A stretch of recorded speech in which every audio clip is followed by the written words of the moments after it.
Hello everyone, welcome to my class. I hope आप सभी अच्छे होंगे और आपके प्रिपरेशन जो है वो अच्छे से चल रहे होंगे। और जो भी लास्ट क्लासेस हो गया उसमें आई होप कोई डाउट नहीं है।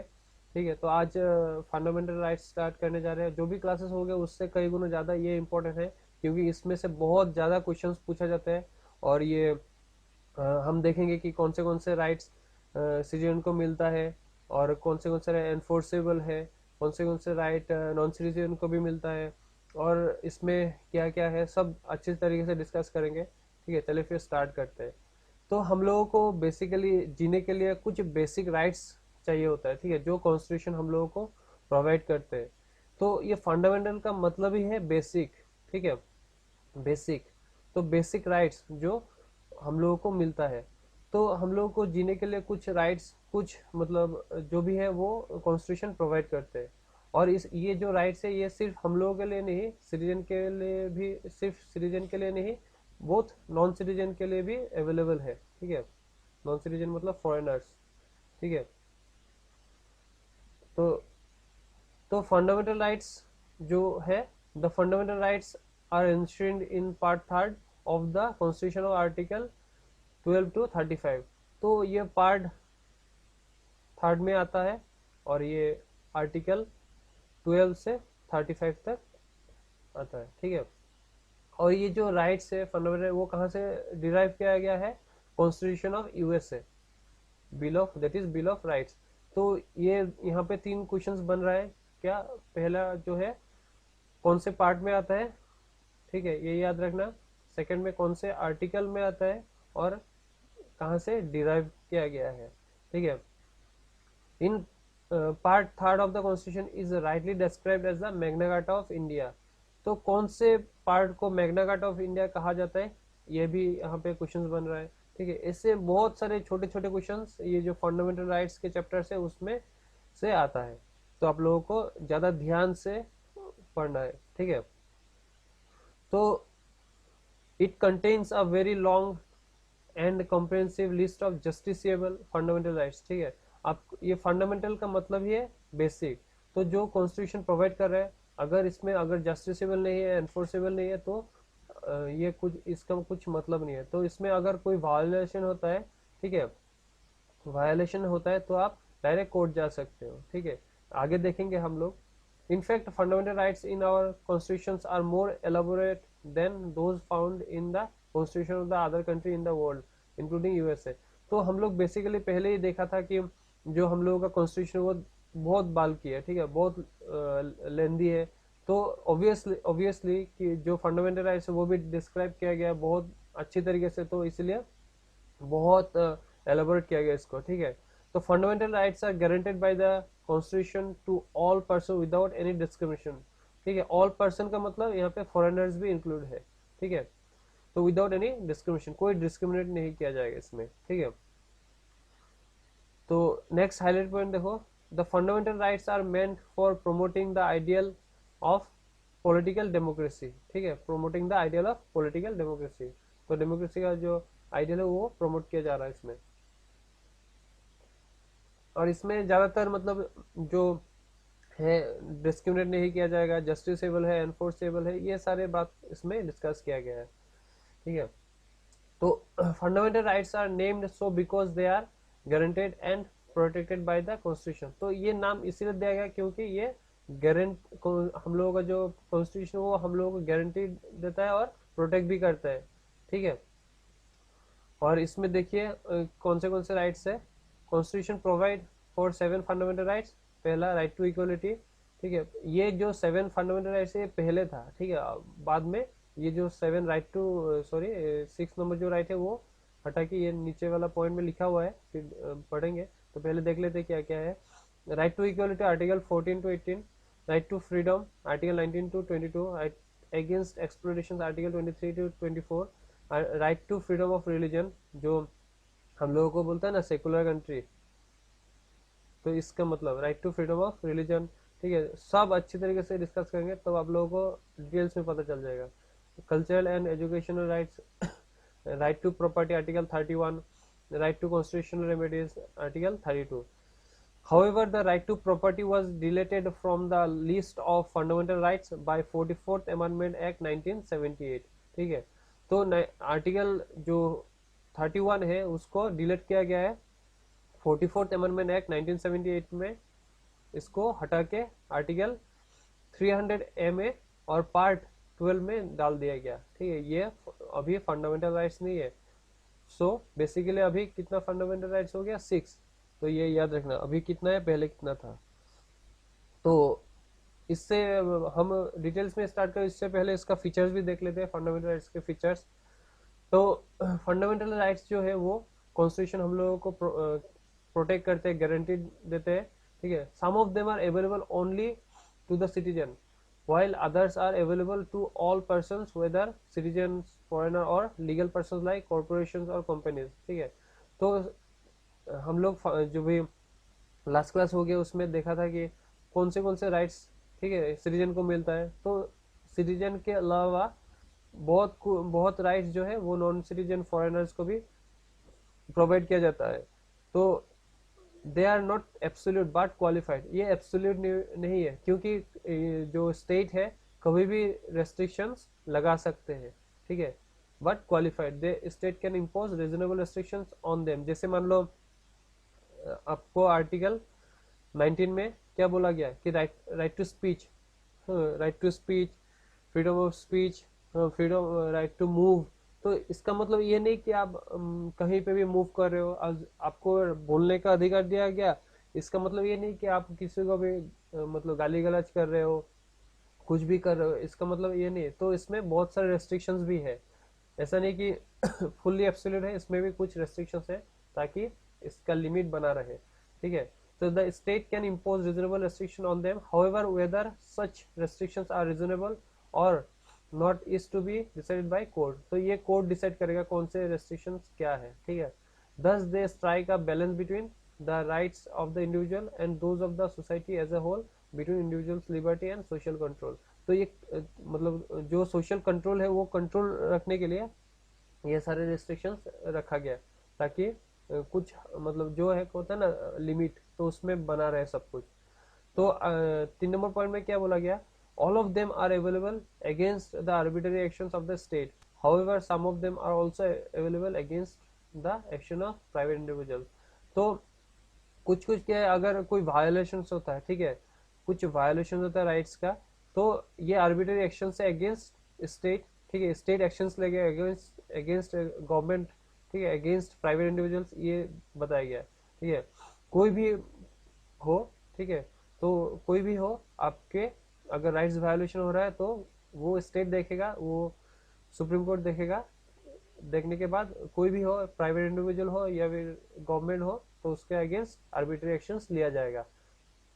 Some of them are negative in character, some of them are negative in character और some of them are positive. क्यों यहाँ पे निगेटिव क्यों बोला गया, जैसे मान लो आर्टिकल 15 में क्या बोला गया, डोंट डिस्क्रिमिनेट। ठीक है, प्रोहिबिशन ऑफ डिस्क्रिमिनेट, तो डोंट निगेटिव आ गया ना, तो सम आर निगेटिव और सम आर पॉजिटिव। पॉजिटिव का आर्टिकल 19 में दिया गया कि राइट टू मूव, तो वो पॉजिटिव मतलब पढ़ते ही समझ में आ जाना चाहिए। ठीक है, तो some of them are negative in character, that is place limitations on the authority of the state. तो आर्टिकल 19 में भी दोनों, आर्टिकल 19 में दो दिया गया, एक है राइट टू मूव और एक रिस्ट्रिक्शंस भी दिया गया। तो राइट टू मूव तो पॉजिटिव है, और don't move in tribal areas, sensitive areas, ठीक है, ये दोनों चीज आप लोगों को दिखा दे रहा है। ठीक है, तो इसलिए इसमें सम ऑफ देम आर निगेटिव और some of them are positive दिखाई दे रहा है। ठीक है, दे आर जस्टिसेबल। तो जस्टिसेबल का मतलब आपको अगर कोई भी दिक्कतें आ रहे हैं, कोई भी वायोलेशन हो रहा है, तो वो कोर्ट देखेगा, कोर्ट आप लोगों को जस्टिस दिलाएगा। ठीक है, ऐसा नहीं कि आप लोगों को जस्टिस नहीं मिलेगा। ठीक है, तो allowing persons to move the court for their enforcement if and when they are violated. कोई भी वायोलेशन अगर आप लोगों को होता है, कोई भी करता है, तो आप लोग कोर्ट वो एनफोर्स करेगा। ठीक है, they are defend and guaranteed by the supreme court, hence the aggrieved persons can directly go to the supreme court। तो वो डिफेंड करेगा और गारंटी देगा सुप्रीम कोर्ट आप लोगों को। ठीक है, तो दे आर नॉट सैंक्रोसेंट और परमानेंट, ये परमानेंट नहीं है, क्योंकि इसमें अमेंडमेंट भी हो सकता है। जैसे जैसे आर्टिकल 31 अमेंडमेंट हो गया ना, ठीक है, article 31 right to property amendment होके फिर आर्टिकल 300A में चला गया, ठीक है, तो ये तो अमेंड हुआ, तो ये परमानेंट नहीं है।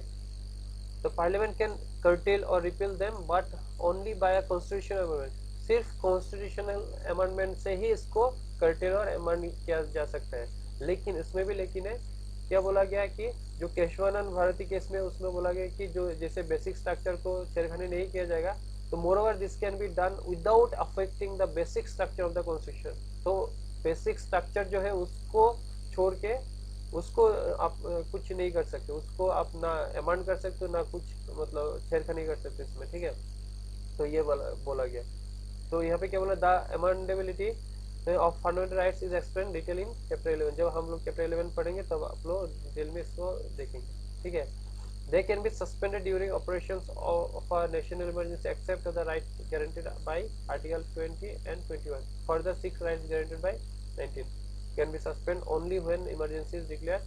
तो कोई भी वार एग्रेशंस हो, ठीक है, तब ये जो राइट्स है वो सस्पेंड किया जाता है, क्योंकि तब मार्शल या फिर आप कह सकते हैं मिलिट्री, ठीक है, मिलिट्री लॉ लगता है ना। तो जैसे मतलब जम्मू एंड कश्मीर में मिलिट्री लॉ था, तो वो है वहाँ पे कोई राइट्स नहीं था, तो वो मार्शल लॉ इम्पोज था, तो तब जितने राइट्स है सब सस्पेंडेड था। तो ड्यूरिंग सिर्फ आर्टिकल 20 और आर्टिकल 21 के अलावा सब सस्पेंडेड था। तो ये आर्टिकल 20 और आर्टिकल 21 क्या है वो हम जब आगे देखेंगे तब आप लोगों को पता चल जाएगा क्या है इसमें, ठीक है। तो their scope of operation is limited by article 31 है। तो जब आर्टिकल 31A के बारे में बताता है, ठीक है, एक तो आर्टिकल 31 है, ठीक है, और एक 31A 31B। जैसे 31A में क्या है, saving of laws providing for acquisition of estates, ठीक है। जैसे आर्टिकल 31A 31B 31C सब में अलग अलग डिफाइन किया गया, ठीक है। Their applications to the members of armed forces paramilitary forces, ठीक है, ये इसमें अप्लाई नहीं हो सकता, कैन बी रेस्ट्रिक्टेड और एब्रोगेटेड बाय पार्लियामेंट। जो पैरामिलिट्री है पुलिस फोर्सेस है उसमें ये राइट्स रेस्ट्रिक्टेड है, ठीक है। Their applications can be restricted while martial law is in force, ठीक है, कोई भी जगह पे अगर मार्शल लॉ इम्पोज है, मिलिट्री रूल, मार्शल लॉ का मतलब मिलिट्री रूल अगर इम्पोज है तो वो भी रेस्ट्रिक्टेड है, ठीक है। Most of them are directly enforceable, but बहुत सारे ऐसे हैं जो कॉन्स्टिट्यूशन जैसे सुप्रीम कोर्ट इम्पोज करते हैं, ठीक है, एनफोर्स करता है। ये सारे जो है फीचर्स थे। तो ये फाइनली स्टार्ट करते हैं डेफिनेशन ऑफ स्टेट, आर्टिकल 12, ठीक है। आर्टिकल 12 में डेफिनेशन ऑफ स्टेट के बारे में बताया गया कि स्टेट का डेफिनेशन क्या है। तो आपको पूछा जा सकता है कि डेफिनेशन ऑफ स्टेट कौन से आर्टिकल में पाया जाता है। तो एक तो आर्टिकल 12 में है और एक आर्टिकल 36 में है, तो ये याद रखना, ठीक है, दोनों के डेफिनेशन स्टेट है। और आर्टिकल 36 कौन से पार्ट में आता है, पार्ट 4 में, ठीक है, पार्ट 4 में, और ये डीपीएसपी के अंदर आता है, DPSP directive principle of state policy. The term state has been used in different provisions concerning the fundamental rights. Hence, Article 12 has defined the term of the purposes. Part 3. According to the state include the following. State include the following. क्या-क्या state कौन से चीजें state के अंदर आता है वो देखते हैं। The government and parliament of India, that is executive and legislative organ of the union government. Executive और legislative organ of the union government, state का भी है executive and legislative organ of the state. All local authorities, that is municipalities, panchayat, district boards, improvement trust etcetera. Local जितने local authorities है, ठीक है, जितने statutory और नॉन स्टेचुटरी अथॉरिटी है, यूपीएससी, LIC, ये सारे जितने हैं सब आएगा, ठीक है। फर्स्ट क्या है, यूनियन गवर्नमेंट के एग्जीक्यूटिव और लेजिस्लेटिव ऑर्गन, स्टेट गवर्नमेंट के legislative and executive organ, third में ऑल लोकल अथॉरिटीज, और फोर्थ में स्टेचुटरी और नॉन स्टेचुटरी अथॉरिटीज। तो आप लोगों के क्वेश्चन में मतलब मन में आ सकता है कि क्या प्राइवेट इंडिविजुअल्स आता होगा स्टेट के अंदर?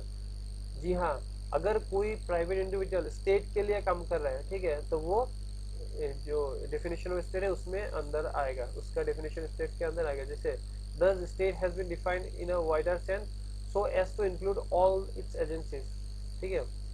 It is actions of this agencies that can be challenged in the court as a violating of fundamental rights. According to Supreme Court, even a private body or agency working as an instrument of the state falls within the meaning of state, ठीक है। कोई भी private individuals हो, private body हो, अगर state के लिए काम कर रहा है, स्टेट के कॉन्ट्रैक्ट पे काम कर रहा है, तो वो डेफिनेशन ऑफ स्टेट पे आएगा। तो ये जो डेफिनेशन ऑफ स्टेट है वो आप लोगों को ज्यादा ध्यान में रखना, क्योंकि कभी भी एग्जाम में पूछा जा सकता है कि ये जो है वो डेफिनेशन ऑफ स्टेट के अंदर आता है कि नहीं। तो ये भी पूछा जा सकता है कि what is included in the article 12, तो 4-5 ऑप्शन दे देगा, तो वो दिक्कत आएगा आप लोगों को कि कौन से आएगा और कौन से नहीं आएगा डेफिनेशन ऑफ स्टेट में, वो याद रखना। तो नेक्स्ट देखते हैं आर्टिकल 13, ठीक है। अभी समझ में आ गया ना आर्टिकल 12? आर्टिकल 12 में डेफिनेशन ऑफ स्टेट है, कौन से है। फर्स्ट है जो एग्जीक्यूटिव और legislative organ of the union government, second है executive and legislative organ of the state government, local authorities, other statutory non statutory authority and private individuals जो आप जो गवर्नमेंट के लिए काम कर रहे हैं, ठीक है, याद रखना। Next article 13। आर्टिकल 13 में क्या है? आर्टिकल 13 जो है वो जुडिशियल रिव्यू है। जैसे मैंने लास्ट 2-3 क्लास में बताया था कि जो लेजिस्लेटिव है और एग्जीक्यूटिव है और जुडिशियल है, तो जुडिशियल रिव्यू जब करते हैं तो जो लॉ है उसको रिव्यू करते हैं। तो इसमें क्या बोला कि article 13 declares that all laws that are inconsistent with or in derogations of any of the fundamental rights shall be void. कोई भी लॉ अगर बन के आता है, कोई इनकंसिस्टेंट है, डेरोगेशन है, फंडामेंटल राइट्स के अगेंस्ट है, तो वो डायरेक्ट सुप्रीम कोर्ट क्या करेगा? रिव्यू करके क्या बोलेगा कि ये नल एंड वॉइड है। तो in other words it expressively provides for the doctrine of judicial review. तो जब भी कोई लॉ बन के आता है वो डॉक्ट्रिन ऑफ रिव्यू के अंदर आता है, तो ये स्टेज पास करने के बाद ही वो लॉ बनता है। This power has been conferred on the supreme court. Supreme court को पावर दिया गया है आर्टिकल 32 के तहत, और हाई कोर्ट को दिया गया है आर्टिकल 226 के तहत। ये जो आर्टिकल्स है वो इम्पोर्टेंट आर्टिकल्स है, वो याद आप लोग नोट कर लेना और याद भी कर लेना, ठीक है। तो supreme judicial review supreme court के आर्टिकल 32 और हाई कोर्ट आर्टिकल 226 के तहत उन लोगों को ये पावर दिया जाता है, that can declare a law unconstitutional and invalid on the ground of contraventions of any of the fundamental rights. कोई भी फंडामेंटल राइट्स अगर वायोलेशन हो रहा है, फंडामेंटल राइट्स के अगेंस्ट हो रहा है, तो सुप्रीम कोर्ट और हाई कोर्ट दिस आर्टिकल के अगेंस्ट वो अनकॉन्स्टिट्यूशनल और इनवैलिड क्या कर दे सकते हैं, ठीक है। तो the term law in article 13 has been given a wide connotations so as to include the following. क्या क्या लॉ में क्या क्या इंक्लूड है, ठीक है। मतलब जैसे मान लो अभी डेफिनेशन स्टेट में क्या क्या आता है, तो लॉ में क्या क्या आता है। तो first, permanent laws enacted by the parliament or the state legislature। Permanent law, कोई भी परमानेंट लॉ। टेम्पोररी लॉ, ठीक है। Statutory instrument in the nature of delegated legislation, ठीक है, लाइक ऑर्डर, बाय लॉ, ये सारे, ठीक है। और non legislative sources of law, जैसे मान लो पर्सनल लॉ हो गया, ठीक है। जैसे पर्सनल लॉ, कोई भी मतलब रिलीजियस अपने खुद के लिए पर्सनल लॉ बनाए, जैन, इस्लाम, कोई भी मतलब रिलीजन हो जो अपने खुद के लिए पर्सनल लॉ बना के रखता है ना, वो उसमें भी सुप्रीम कोर्ट उसमें भी डिक्लेयर दे सकता है कि ये इनवैलिड है। जैसे मान लो अभी कुछ ही साल पहले जो हम लोग गवर्नमेंट जो ट्रिपल तलाक को बैन किया गया था, ठीक है, उसको क्यों बैन किया? वो तो पर्सनल लॉ है ना, तो इसीलिए उसको बैन किया गया, क्योंकि वो फंडामेंटल राइट्स के अगेंस्ट हो रहा था, ठीक है, तो इसलिए इसको बैन किया गया। So thus not only a legislation but any of the above can be challenged in the court as a violating the fundamental rights and hence can be declared void। कोई भी मतलब इसमें से कोई भी अगर मतलब वायलेट कर रहा है फंडामेंटल राइट्स को, तो उसको void डिक्लेयर किया जा सकता है, ठीक है। तो आर्टिकल 13 डिक्लेयर दैट क्या डिक्लेयर करते हैं कि कोई भी मतलब अगर जो जितने भी कॉन्स्टिट्यूशनल अमेंडमेंट लॉ है, मतलब जो भी कॉन्स्टिट्यूशनल अमेंडमेंट होता है वो क्या मतलब लॉ के अंदर आता है, मतलब ये क्या लॉ के अंदर आता है। तो यहाँ पे बोला गया कि declare that a constitutional amendment is not a law. ठीक है, ये कॉन्स्टिट्यूशन जो भी कॉन्स्टिट्यूशनल अमेंडमेंट होता है वो लॉ नहीं है, hence can not be challenge.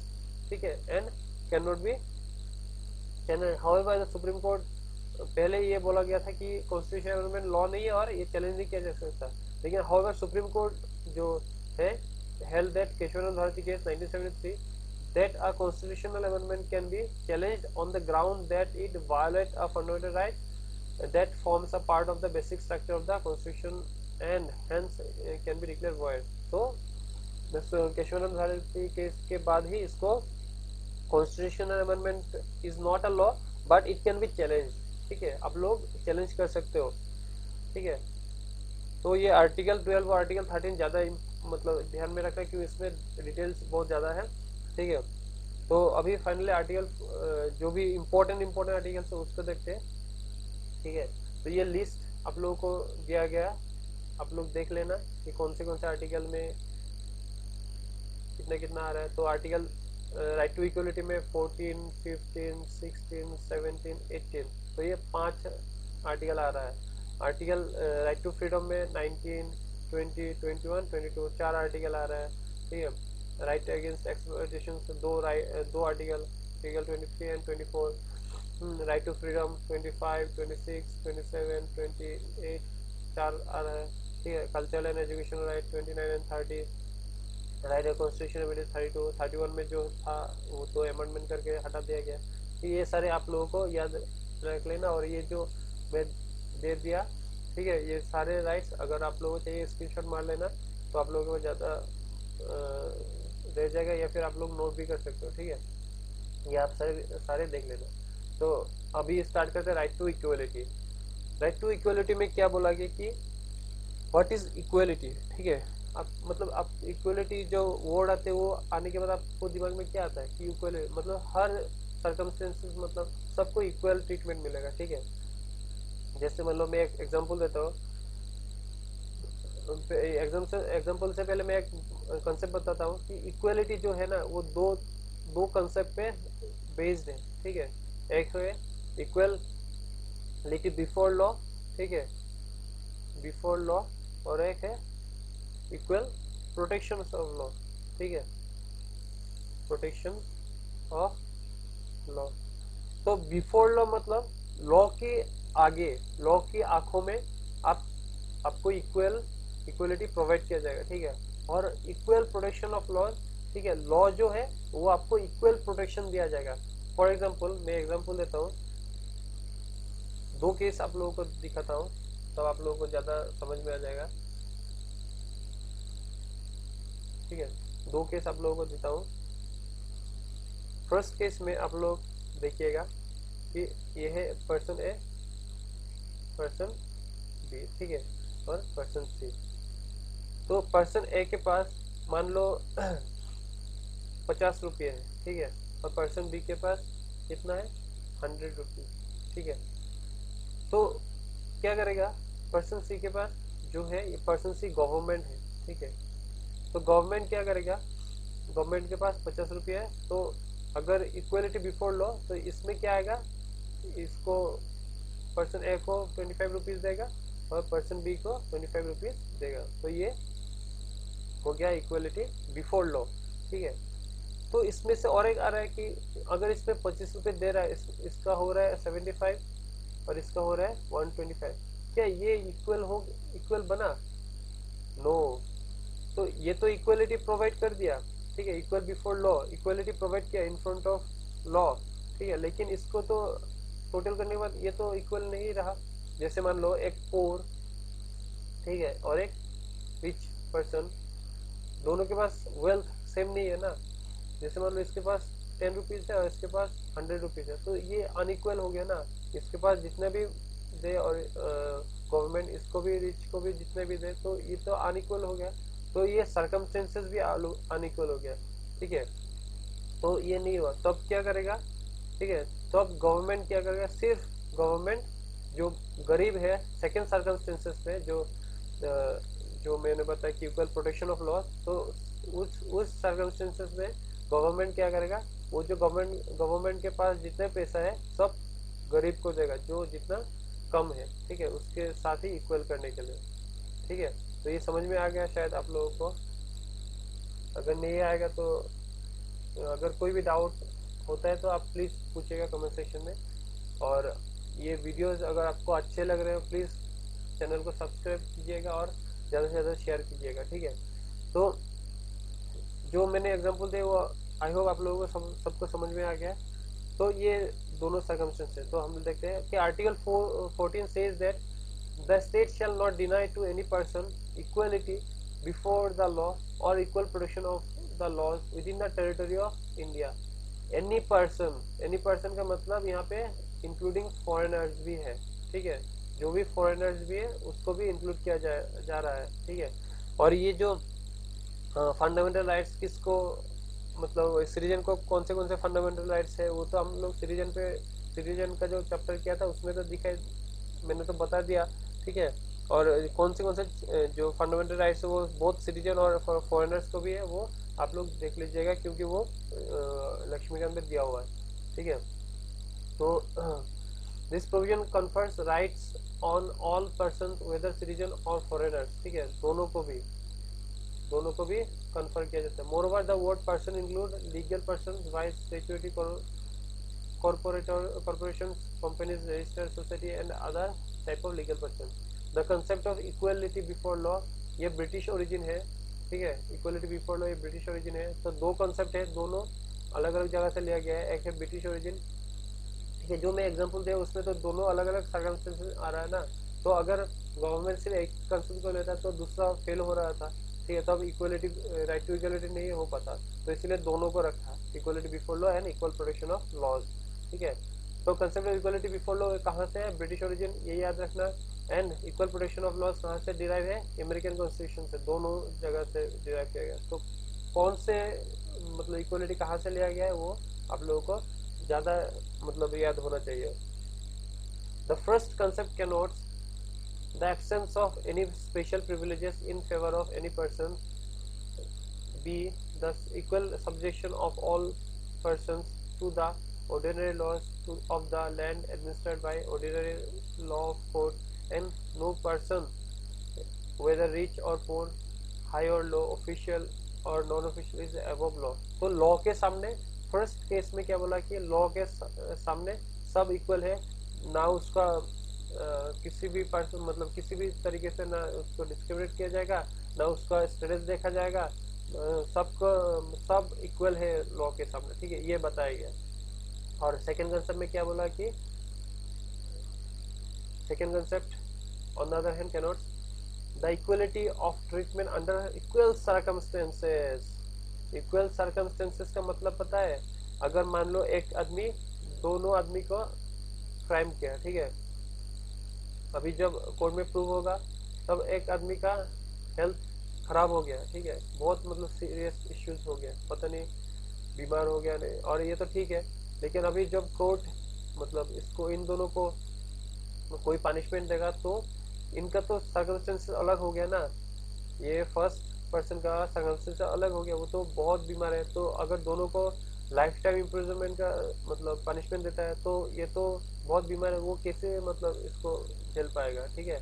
तो क्या करेगा, पहले गवर्नमेंट इस फर्स्ट पर्सन को ठीक करेगा, ट्रीटमेंट करेगा अच्छे तरीके से, पूरा हेल्दी बनाएगा, इस जो सेकेंड पर्सन है उसका इक्वल सर्कमस्टेंसेस पे लाएगा, उनका इसका जो स्टेटस है उसके स्टेटस पे इसको लाएगा, तभी दोनों को इक्वल जो है पनिशमेंट दिया जाएगा। जैसे मानो प्रेग्नेंट वुमेन हो और एक नॉर्मल पर्सन हो, उन दोनों का सर्कमस्टेंसेस अलग हो, पहले उस लेडी का सब कुछ मतलब जो भी मतलब फॉर्मेलिटीज है, ठीक है, वो कंप्लीट करेगा, तो वो जब नॉर्मल हो जाएगा, जब बेबी डिलीवर हो जाएगा, सब कुछ ठीक हो जाएगा, तभी उन दोनों को मतलब पनिशमेंट दिया जाएगा। तो equal circumstances not unequal circumstances, ठीक है, ये याद रखें दोनों का मतलब, ठीक है। तो the supreme Court held that where equals or unequals and are treated differently, article 14 does not apply. अगर कहीं पे भी कोई भी मतलब ट्रीटमेंट दोनों अलग अलग हो रहा है तो वो उस जगह पे आर्टिकल 14 अप्लाई नहीं किया जाएगा। While article 14 forbids class legislation, it permits reasonable classifications of persons, objects and transactions by law, but the classification should not be arbitrary, artificial or evasive. Rather, it should be based on an intelligible differential and substantial distinction. तो ये सारी बात आप लोग अगर जब अच्छे तरीके से डिटेल में आप थ्रोली रीड करेंगे तो आप लोगों को समझ में आएगा। तो आई होप सब मतलब जो मैं बोल बोल रहा हूँ वो आप लोगों को समझ में आ रहा होगा। ठीक है, जो मैं एग्जाम्पल दिया तो वो भी समझ में आया होगा। ठीक है, तो ये जो रूल ऑफ लॉ है ये कहाँ से, the concept rule of law का concept, the concept of equality before law is an element of the concept of rule of law. ठीक है, ये रूल ऑफ लॉ, ये जो रूल ऑफ लॉ है वो कहाँ इक्वलिटी बिफोर का कंसेप्ट का एलिमेंट है। तो ये प्रोपाउंड कौन किया था, एवी डाइसी ने, जो ब्रिटिश जूरिस्ट है।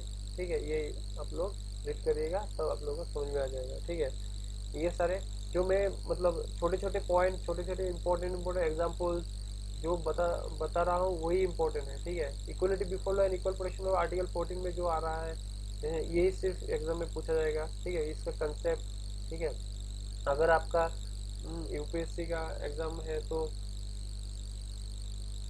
उसमें ज़्यादा डिटेल में पूछा जाएगा, तो आपको ये कंसेप्ट बहुत मतलब चाहिए होगा।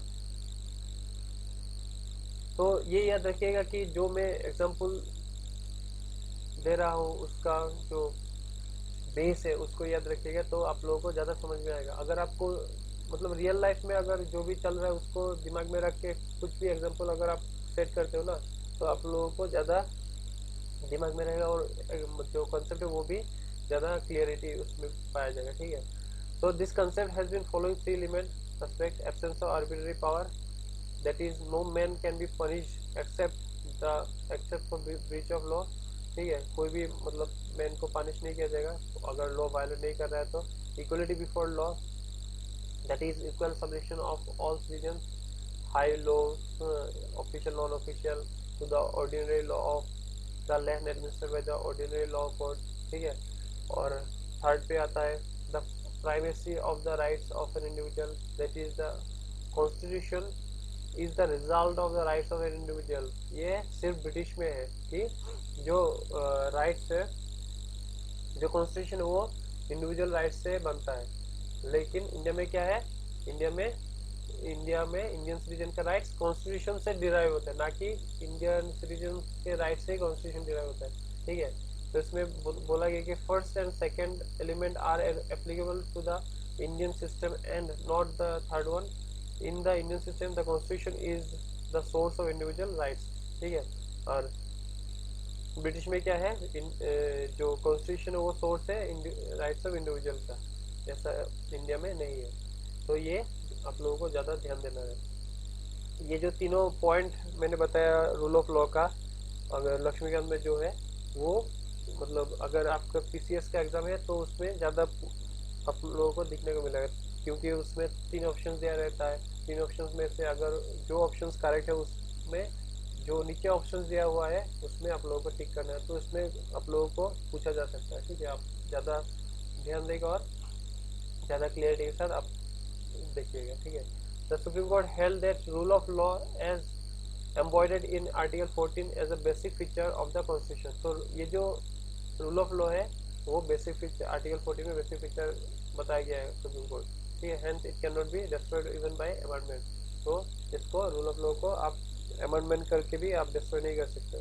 ठीक है, जैसे बेसिक स्ट्रक्चर मैंने बताया था ना, ये डिफाइन नहीं किया गया है कॉन्स्टिट्यूशन में, तो इसको क्या किया, जब भी कुछ केसेस सामने आता है तो उसके बाद ही अगर कोर्ट को लगता है, सुप्रीम कोर्ट को लगता है कि ये बेसिक स्ट्रक्चर है तो भी उसको मतलब डिक्लेयर करते हैं कि ये बेसिक स्ट्रक्चर है।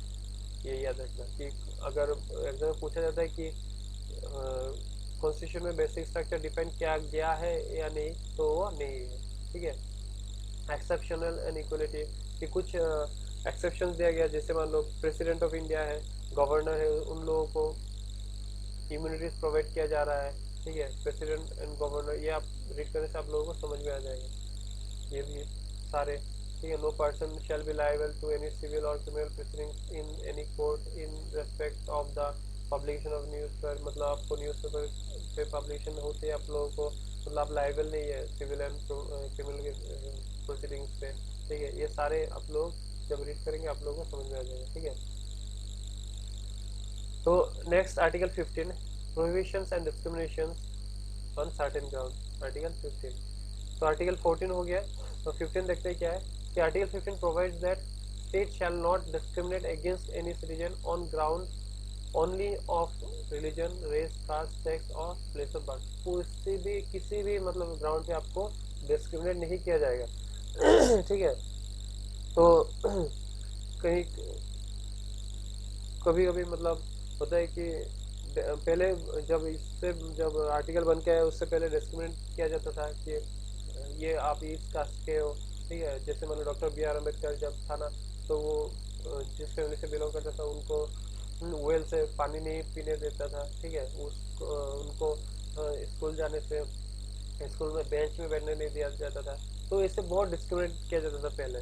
तो उसके बाद इसको जब लाया गया, तब अभी भी मतलब गांव में अगर आप जाते हो तो अभी थोड़ा बहुत दिखाई देता है, ठीक है, उच्च नीच जाति, इससे बहुत डिस्क्रिमिनेट किया जाता है, भेदभाव, ठीक है, पेट्रियार्कल सोसाइटी, इससे बहुत कुछ दिखा जाता है। जैसे प्लेस ऑफ बर्थ, आप गांव में पैदा हुए, आप शहर में पैदा हुए, तो इससे बहुत डिस्क्रिमिनेट किया जाता है अभी भी। इसका मतलब आर्टिकल 15 है, इसका मतलब ये नहीं कि कंप्लीट हो, मतलब कम्प्लीटली एबोलिश हो गया, अभी भी देखा जाता है, ठीक है। तो ये आप लोगों को आर्टिकल 15 में क्या है को जानना चाहिए। तो आर्टिकल 15 में ये बोला गया कि कोई डिस्क्रिमिनेट नहीं किया जाएगा, और ये जो टू क्रूशियल वर्ड है, प्रोविजन, डिस्क्रिमिनेशन एंड ओनली, यहाँ पे क्या बोला कि ओनली ऑफ, ठीक है, ओनली ओनली सिर्फ रिलीजन, रेस का इस जो वोट दिया गया इसमें सिर्फ आपको डिस्क्रिमिनेट नहीं किया जाएगा। इसका मतलब अलग कोई अगर कुछ भी आता है तो उसमें आपको डिस्क्रिमिनेट किया जा सकता है। The word discrimination means to make an adverse decision with regard to or to distinguish unfavorably from others. The use of the word only connotes that discrimination on the ground is not prohibited. ये completely prohibit नहीं है, ठीक है। ये जब आप details में पढ़ते हो तो आपको समझ में आता है, क्योंकि ये जो अगर कोई अलग लुसेंट में जाते हो तो सिर्फ आपको दिया जाएगा कि आर्टिकल 15 में ये इस जगह पे डिस्क्रिमिनेट नहीं किया जाएगा, लेकिन ओनली जो वर्ड है और कौन सी जगह पे आपको डिस्क्रिमिनेट किया जा सकता है वो तो मेंशन नहीं है ना। इसलिए मैं बताता हूँ कि आप अगर डिटेल में पढ़ते हो, डिटेल में लक्ष्मीकांत पढ़ते हो, तो आपको ज़्यादा क्लियरिटी आप लोगों के अंदर आएगा, ठीक है। तो सेकेंड प्रोविजन आर्टिकल 15 का सेकेंड प्रोविजन में क्या है, आर्टिकल 15 क्लॉज 2 होगा शायद इसका। तो on article 15 says no citizen shall be subject to any disability, liability, restrictions on or conditions on the ground only of religion, race, caste, sex or place of birth, regarded to access of shop, public restaurant, hotels and place of public entertainment है। B में क्या है, the use of wells, tanks, bathing huts, road and place of public resort maintained wholly or partly by state funds or dedicated to the use of general public. So this provision prohibits discrimination both by the state and private individuals. सिर्फ state के पास नहीं, private individual को भी आप वो prohibit करते हैं discrimination करने से, ठीक है। सिर्फ स्टेट नहीं, प्राइवेट इंडिविजुअल भी इंक्लूड है इसमें। There are 4 exceptions in to this general rule of non discrimination. ये सारे रूल्स है, आप लोग पढ़िएगा तो आप लोगों को समझ आ जाएगा। तो इतना आप लोग करेंगे तो आपको मतलब बहुत है, ठीक है। तो ये इम्पोर्टेंट जो है ये आप रीड कीजिएगा। तो आप लोग जैसे मान लो इसमें क्या बोला गया कि state permit to make any special provision for women, ठीक है। बहुत सा एक्सेप्शन दिया गया कि इसमें डिस्क्रिमिनेट किया जाएगा। क्यों? क्योंकि स्टेट मतलब वुमेन, चिल्ड्रेन, SC ST, ठीक है, SC ST, OBC, other backward classes, इन लोगों को कुछ प्रोवाइड किया जाएगा। जैसे ये लोग बैकवर्ड फैमिली से बैकवर्ड है तो इनको अपलिफ्टमेंट करने के लिए उस जगह पे पूरा डिस्क्रिमिनेट किया जाएगा, क्योंकि जो ऑलरेडी अपलिफ्ट है, ऑलरेडी रिच है, तो उनको प्रोवाइड नहीं किया जाए, तो उस जगह पे डिस्क्रिमिनेट किया जा सकता है। ठीक है, इसके बारे में पहले जो है ना, जो only discrimination only certain ground, जो भी ग्राउंड दिया है वो बता रहा था। तो यहाँ पे the state is empowered to make any special provision for the advancement of any economical weaker section, economical weaker section के एडवांसमेंट करने के लिए। ठीक है, उन लोगों को सिटीजनशिप अलाउड किया जाएगा। Provision reservation up to 10% seat in the section admission. ठीक है, एजुकेशनल इंस्टीट्यूशन पे 10% सीट रिजर्व किया जाएगा उन लोगों के लिए। SC ST, जैसे अभी भी दिखाई दे रहा है SC ST OBC। ठीक है, ये सारे इकोनॉमिकल, अभी नया टर्म आ गया इकोनॉमिकल वीकर सेक्शन 103 अमेंडमेंट के तहत। ठीक है, ये सारे मतलब स्टेट प्रोवाइड करेगा। ठीक है, उन लोगों को रिजर्वेशन करने के लिए ये सारे कंसेप्ट यही बता रहा था। ठीक है, तो reservation of OBC in education institution जो मैंने अभी बताया। ठीक है, 93 अमेंडमेंट एक्ट के तहत 2005 में आया था। तो कौन से क्लास में मिलेगा, ये सारे अभी यहाँ पे बोला गया है। ठीक है, यहाँ पे इकोनॉमिकल वीकर सेक्शन को कितना प्रोवाइड किया जाएगा, ये 103 अमेंडमेंट एक्ट 2019 में आया। ठीक है, इसको 10% रिजर्वेशन मिलेगा वीकर सेक्शन को। ठीक है, तो ये जो है ना लास्ट में जो क्रीमिलियर सेक्शन, इसका क्रीमिलियर का डेफिनेशन बोला गया। यहाँ पे इकोनॉमिकल वीकर सेक्शन का जो क्राइटेरिया वो बोला गया। अगर कोई भी आप लोगों में से कोई भी मतलब बिलोंग करते मतलब कैटेगरी से, तो आप देख सकते हो क्या क्या क्राइटेरिया है। ठीक है, ये क्राइटेरिया लास्ट 3 और 4। अभी आर्टिकल 14 हो गया, आर्टिकल 15 हो गया। अब देखते हैं आर्टिकल 16 में क्या है। तो आर्टिकल 6 में क्या है, equality of opportunity in public employment, कि जो पब्लिक एम्प्लॉयमेंट है उसमें आपको इक्वल अपॉर्चुनिटी मिलेगा। ठीक है, फॉर एम्प्लॉयमेंट। ठीक है, तो article 16 provide for equality of opportunity for all citizens in matters of employment or appointment to any office under state. तो आप लोगों को इक्वल अपॉर्चुनिटी मिलेगा, ताकि आपको जो पब्लिक एम्प्लॉयमेंट है सबको समान अधिकार से मिले। ठीक है, no citizen can be discriminated against or be ineligible for any employment or office under the state on grounds of only religion, race, caste, sex, descent, place of birth or residence. ये सारे जो मतलब only देखा, यहाँ पे भी only लाया गया, only certain ground. There are 4 exceptions to this general rule of equality of opportunity in public employment. 4 exceptions है। क्या क्या exceptions है? Parliament can prescribe residence as a condition for certain employment or appointment in a state or union territory or local authorities or other authorities. ठीक है, as a public employment act 1957 expired in 1974। ये सारे criteria है। ठीक है, 4 exception है general rule equality of opportunity in public employment. ये बहुत सारे मैंने पहले ही बताया था, जब आर्टिकल मतलब राइट टू फंडामेंटल राइट जब स्टार्ट हो रहा था, तभी मैं बताया था कि इसमें बहुत सारे रीजनेबल रेस्ट्रिक्शंस भी है। ठीक है, ये मतलब एब्सोल्यूट नहीं है, बट क्वालिफाइड है ये, इसलिए इसमें बहुत सारे रेस्ट्रिक्शंस भी आप लोगों को दिखाई देगा। ये आप लोगों को सिर्फ ये याद रखना है कि आर्टिकल 16 में क्या है और ये क्या कंसेप्ट है। ठीक है, इतना अगर आप लोगों को याद हो जाएगा तो सफिशिएंट है। ठीक है, फिर इसमें मंडल केस भी आया था। ठीक है, मंडल केस में ओबीसीज को रिजर्वेशन मिलने के लिए मतलब बोला गया कि 27% reservation of OBCs on certain condition. ठीक है, क्योंकि बैकवर्ड जो क्लासेस थे उन लोगों को ज़्यादा मतलब कुछ प्रोवाइड करने के लिए गवर्नमेंट एड हो, गवर्नमेंट रिजर्वेशन हो गवर्नमेंट पोस्ट के लिए, तो ये बताया गया था मंडल कमीशन से। तो ये भी केस जो है मंडल केस, ये भी याद रखना कि ये कब आया था, 1992 में। किसके लिए आया था? 27%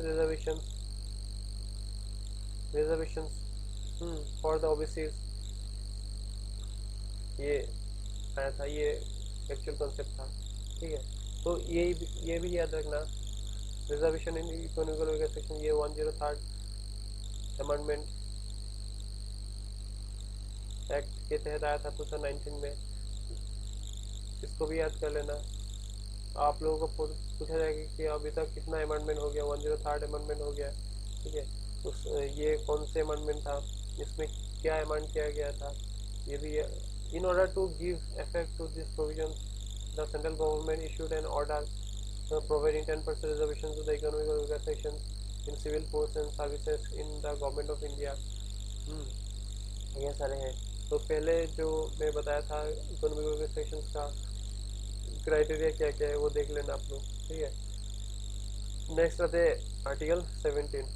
आर्टिकल 17, तो आर्टिकल 17 में क्या बोला गया कि, तो आर्टिकल 17 में बोला गया कि untouchability, evolution of untouchability.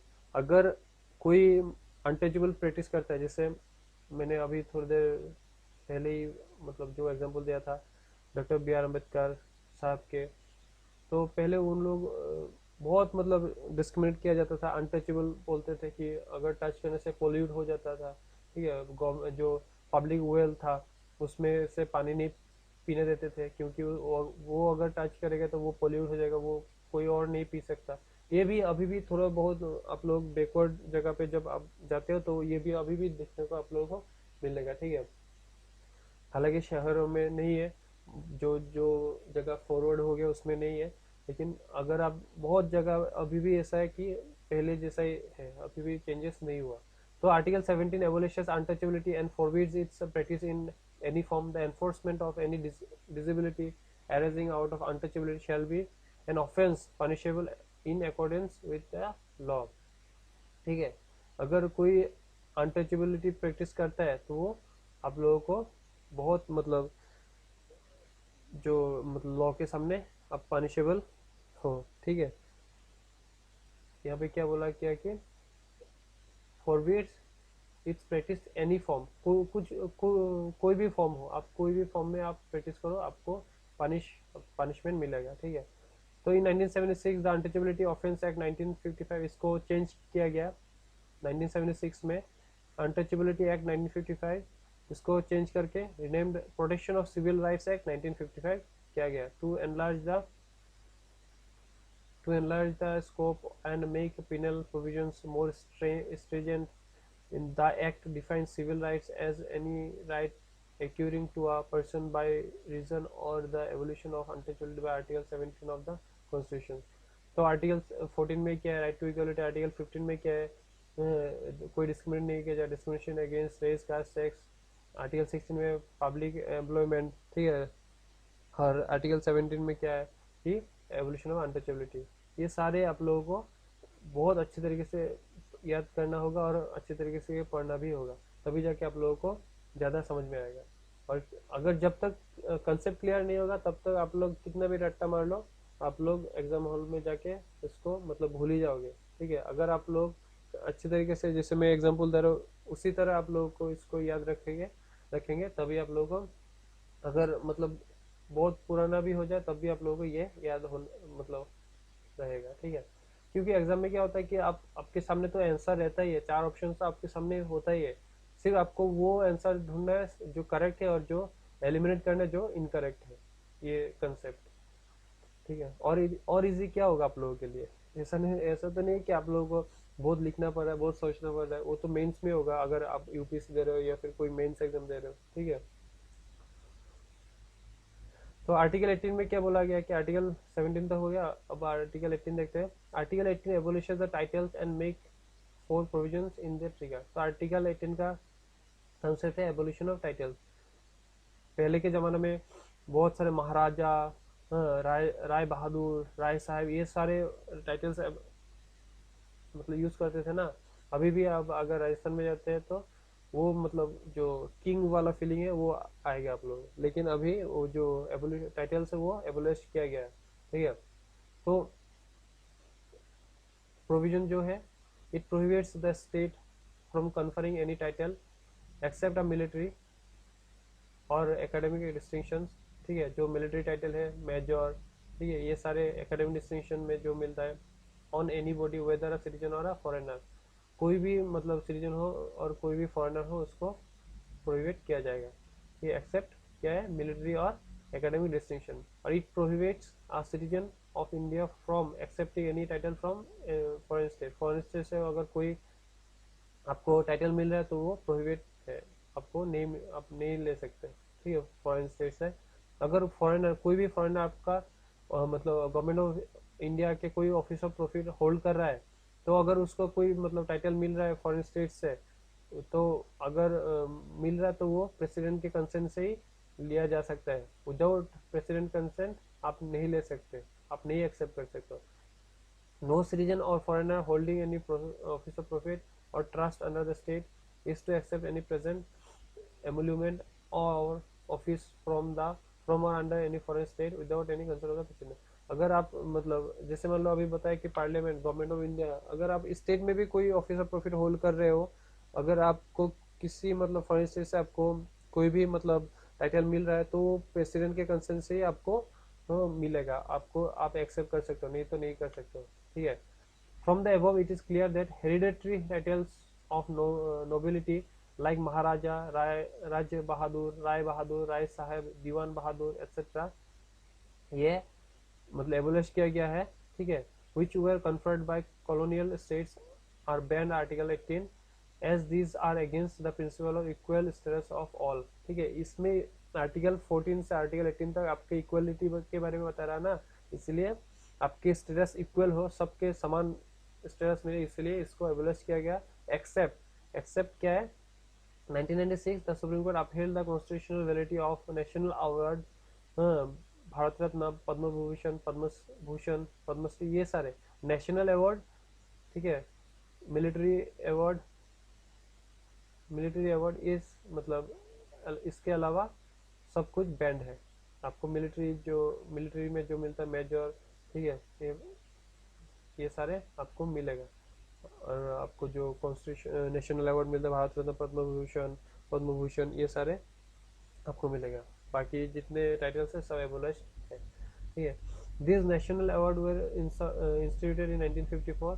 The Janata Party government headed by the Morarji Desai discontinued them in 1977, but they were again revived in 1980 by the Indira Gandhi government, ठीक है। ये जो नेशनल अवार्ड है 1951 में मतलब इसको लाया गया, फिर जनता पार्टी के जो मोरारजी देसाई था, तो वो आने के बाद इसको एबोलिश किया गया था, लेकिन फिर इंदिरा गांधी गवर्नमेंट ने इसको फिर से स्टार्ट किया, ठीक है।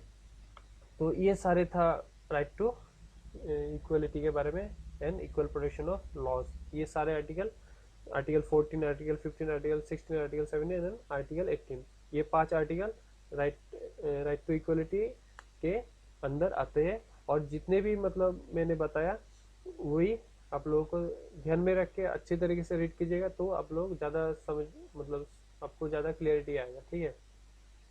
और वैसे भी इतना टफ कुछ है नहीं इसमें, जो आप लोग सोचेंगे कितना टफ है, इतना कुछ नहीं, ये प्रैक्टिकल चीज़ें हैं। प्रैक्टिकल चीज़ें आप लोगों को ज़्यादा मतलब दिमाग में ज़्यादा बैठेगा, ठीक है। तो आई हो आप सभी को समझ में आ गया हो। अगर कोई भी डाउट हो आप पूछ लेना कमेंट सेक्शन में, और ज़्यादा से ज़्यादा आप टेलीग्राम चैनल में जाके पूछ लेना। चलिए फिर आज यहीं पे रखते हैं, मिलते हैं अगले वीडियो में। तब तक के लिए अच्छे तरीके से पढ़ाई कीजिए और अच्छे तरीके से रहिएगा। तो चलिए फिर बाय।